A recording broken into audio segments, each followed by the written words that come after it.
Hi hello അസ്സലാമു അലൈക്കും. നമുക്കൊരു അടിപൊളി ചമ്മന്തി ഉണ്ടാക്കട്ടോ. ഒരു 5-6 നല്ല എരിവുള്ള കാന്താരി മുളക് കേട്ടോ, 2 വലിയുള്ളി, പിന്നെ കുറച്ച് കറിവേപ്പിൻ്റെ ഇല.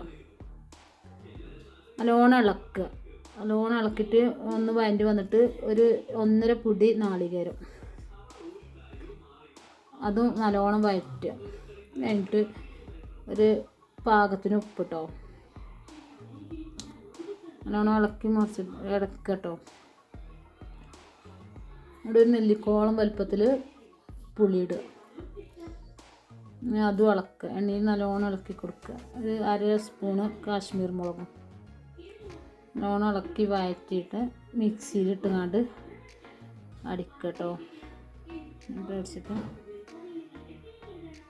ചമ്മന്തി ആയിട്ട് നല്ല അടിപൊളി ചമ്മന്തിയാണേ.